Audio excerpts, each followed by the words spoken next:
ए तेरे बाप का क्या नाम है वाले के चेहरे के भाव हमें बता देते हैं कि उसे हमारे शब्द अच्छे लगे या नहीं लगे। लेने का कार्य करता है वो तो या तो कबाड़ी होता है या फिर भिखारी होता है। इस बात पर गौर करें। इसलिए आप ना तो कबाड़ी बनना चाहेंगे ना ही भिखारी। मित्र भी बनाते हैं और दुश्मन भी बना देते हैं। तो मैं तो ये कहूंगी कि सारा खेल ही शब्दों का है। ने आहत किया बाप शब्द ने, अगर उसने पिताजी कहा होता तो कितने अच्छे से वो अदब से बात करते। आपको राजा बनाते हैं और शब्द ही आपको रंक बनाते हैं। शब्दों के अंदर इतना गहरा अर्थ छिपा होता है, जब तक हम उसे समझ ना पाए, हमारे उसके भाव हमारे चेहरे पर ना आए, तब तक हम उसकी व्याख्या ही नहीं कर सकते। तो यही कारण था कि मेरे हिंदी में सबसे कम नंबर आते थे। एक चैप्टर आया था, मैं जब 9th क्लास में थी तब एक सच्चा धर्म एक चैप्टर पढ़ा था। शब्दों की बनावट को सिर्फ हमने देखा, उसके अर्थ को नहीं समझा, तो हम उसका उत्तर भी सही से नहीं दे पाते हैं, है ना। बस ये हमारे मुख से निकल जाता है, आप तो हमारे लिए भगवान हो। कि भी पिताजी और बाप एक ही बात है, तो नहीं, एक बात नहीं है। ये पर्यायवाची शब्द नहीं है। पर्यायवाची शब्द तो समानार्थक को बोलती है। अगर समानार्थी होते तो पिताजी शब्द बोलने पर और बाप बोलने पर चेहरे का भाव क्यों बदल गया।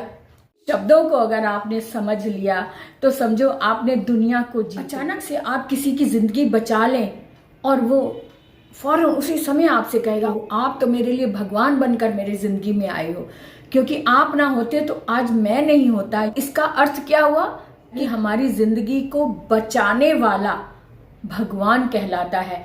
हमारी जिंदगी में कुछ देने वाला, निस्वार्थ अगर कोई हमारे लिए कार्य करता है तो वो ना चाहते हुए भी भगवान बन जाता। भगवान को किसी ने देखा नहीं है, देखा है क्या?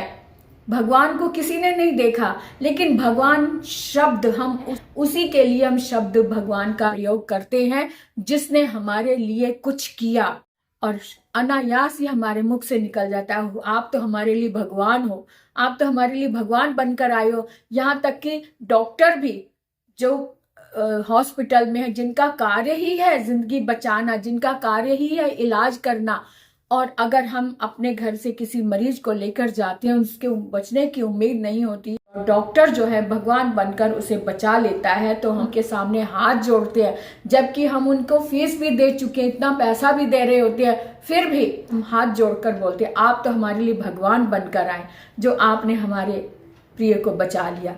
तो पैसा वो चीज नहीं है, पैसा देकर भी हम जिंदगी नहीं बचा सकते, लेकिन ईश्वर हमारी जिंदगी बचा सकता है। कोई भी ईश्वरत्व को प्राप्त कर सकता है अगर वो निस्वार्थ सेवा करे, अगर उसके मन में अपने कार्य के प्रति, अपने कर्म के प्रति निष्ठा है, वो अपने कार्य को इतना बखूबी से करे कि मरते हुए को भी बचा ले, तो वो ईश्वर का वरदान है, भगवान है। हमारे मुख से निकल जाता है ये आप तो हमारे लिए भगवान है।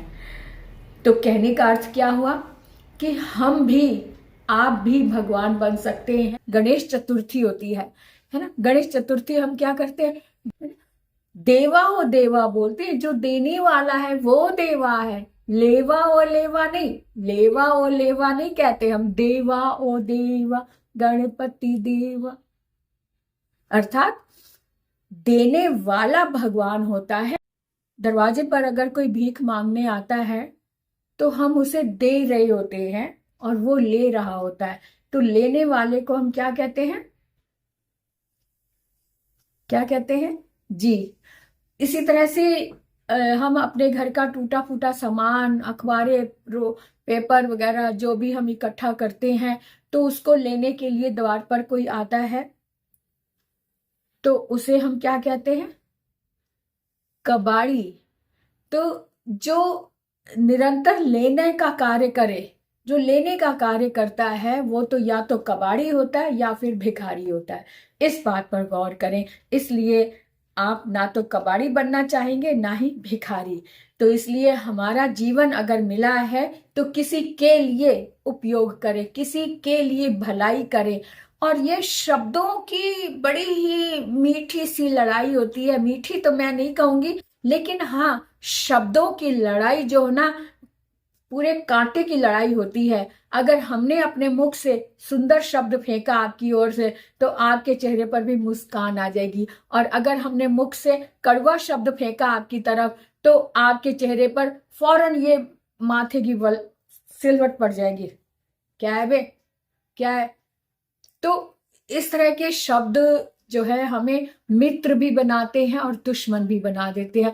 तो मैं तो ये कहूंगी कि सारा खेल ही शब्दों का है। मुझे आप कमेंट करके जरूर बताएं कि आपके जीवन में कभी ऐसा आया है वक्त कि शब्द के कारण आपका काम बन गया हो और शब्द के कारण ही आपका काम बिगड़ गया हो। मुझे आपके कमेंट्स का इंतजार है। अगर आपने सब्सक्राइब नहीं किया मेरे चैनल को तो जल्दी से सब्सक्राइब कर दो, लाइक कर दो। कमेंट में मुझे जरूर बताएं कि आपको ये मेरी बात कितनी पसंद आई। खेल ही शब्दों का है। शब्द अगर सुंदर हमारे मुख से निकले तो सामने वाला मित्र बनकर हाथ बढ़ा देता है, और अगर हमारे मुख से शब्द अच्छे ना निकले तो वो गुस्से से देखता है, ऊपर से नीचे तक देखता है और या तो चिढ़कर जवाब देगा या फिर अनदेखा करके आगे निकल जाएगा। लेकिन सामने वाले के चेहरे के भाव हमें बता देते हैं कि उसे हमारे शब्द अच्छे लगे या नहीं लगे। बहुत ही सुंदर तरीके से अगर हम जीवन जीना चाहते हैं तो अपने शब्दों को सुधार लो। शब्दों को कैसे सुधारना? एक छोटा सा एग्जाम्पल, आपसे कोई पूछ ले आपके पिताजी का क्या नाम है, तो आप रुक कर बड़े ही अदब से रुक कर हाथ जोड़कर कहेंगे हाँ हमारे पिताजी का ये नाम है। अगर कोई कह दे ए तेरे बाप का क्या नाम है, तो आप चिढ़कर यूं ऐसे देखेंगे, तमीज नहीं है तुम्हें बोलने की, कैसे बात कर रहे हो, पिताजी का नाम सही से लो ना। तो अगर आप कहें कि भी पिताजी और बाप एक ही बात है, तो नहीं, एक बात नहीं है, ये पर्यायवाची शब्द नहीं है। पर्यायवाची शब्द तो समानार्थक को बोलती है। अगर समानार्थी होते तो पिताजी शब्द बोलने पर और बाप बोलने पर चेहरे का भाव क्यों बदल गया आपका भाव? क्योंकि वो शब्द पर्यायवाची नहीं है, बिल्कुल अलग है। पिताजी एक सम्मानजनक शब्द है, श्रद्धा से भरा हुआ है, और बाप जैसे गाली दे दी हो, इस तरह से सामने वाले का चेहरे का भाव बदल जाता है। इसका मतलब है कि ये दोनों शब्द पर्यायवाची नहीं है, बिल्कुल नहीं है। इसलिए इन शब्दों का प्रयोग बहुत ही सोच समझ कर करो। तो इसीलिए मैं बोलती हूँ कि शब्द ही है जो हमें मित्र बनाते हैं, शब्द ही है जो हमें शत्रु बना देते हैं। इसलिए शब्दों का सारा खेल है। विद्यार्थी जीवन में शब्द ही हैं जो आपको अव्वल दर्जा दिला देते हैं, और शब्द ही हैं जो आपको निम्न स्तर पर रहने देते हैं। क्यों? क्योंकि हमने सुंदर शब्द लिखे, शब्दों को समझकर उसका उत्तर दिया तो हमारे नंबर भी अच्छे आ जाते हैं। और अगर हमने शब्दों को समझा ही नहीं, शब्दों की बनावट को सिर्फ हमने देखा, उसके अर्थ को नहीं समझा, तो हम उसका उत्तर भी सही से नहीं दे पाते हैं, है ना। बिल्कुल ऐसा ही एक चैप्टर आया था। मैं जब 9th क्लास में थी तब एक सच्चा धर्म एक चैप्टर पढ़ा था, जो कि शिवाजी संभाजी पर था, औरंगजेब के ऊपर था। ये चैप्टर मुझे इतना पसंद आया, इतना मेरे अंदर मेरे लिए एक टर्निंग पॉइंट था। इससे पहले मैं हिंदी से बहुत घबराती थी, सारे सब्जेक्ट में मेरे अच्छे नंबर आ जाते थे, लेकिन हिंदी का जब होता था तो मुझे डर लगता था कहीं मैं नंबर कम ना हो जाए, और हमेशा उसमें मैं 1 मार्क्स से ग्रेस मिलता था मुझे। जैसे 50 में से 17 नंबर आए तो पास हो गए, अगर 16 नंबर आए तो 1 नंबर से ग्रेस मिलता था, और हर बार यही होता था। 8th तक आते आते मेरे हिंदी में सबसे कम नंबर आते थे। बाकी सब्जेक्ट्स में मेरे अच्छे आ रहे हैं, क्लास में मैं फर्स्ट पोजीशन पर आने वाली होती थी, लेकिन हिंदी के मार्क्स मिलते ही मेरी पोजीशन एकदम डाउन हो जाती थी, क्योंकि मैं शब्दों को समझती नहीं थी। मुझे एक भी शब्द का अर्थ जो है मैं अपने तरीके से अपने मन से नहीं लिख पाती थी। जो रटा हुआ होता था बस उसी को शब्द को लिख पाती थी, जितना मैंने रटा हुआ। एक भी शब्द जैसे व्याख्या करनी आए, कोई कविता है उसका अर्थ लिखने को आ गया, तो मैं अपनी तरफ से लिख ही नहीं पाती थी, क्योंकि मैंने शब्दों को समझना ही नहीं सीखा था अभी तक। तो यही कारण था कि मेरे हिंदी में सबसे कम नंबर आते थे, और 9th में आकर एकदम से पलटवार हो गया। पलटवार ही मैं कहूंगी कि शब्दों का ही तो सारा खेल है।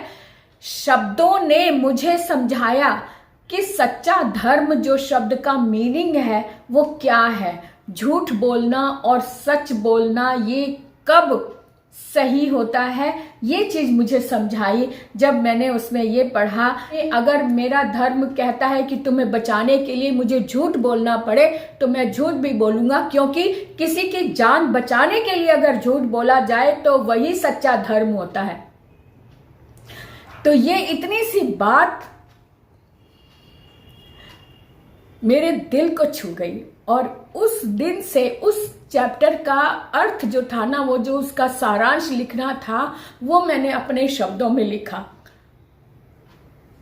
और उस सारांश की वजह से मेरा हाईएस्ट नंबर आया उस चैप्टर की वजह से, क्योंकि मैंने सच्चे धर्म के शब्द को महसूस किया।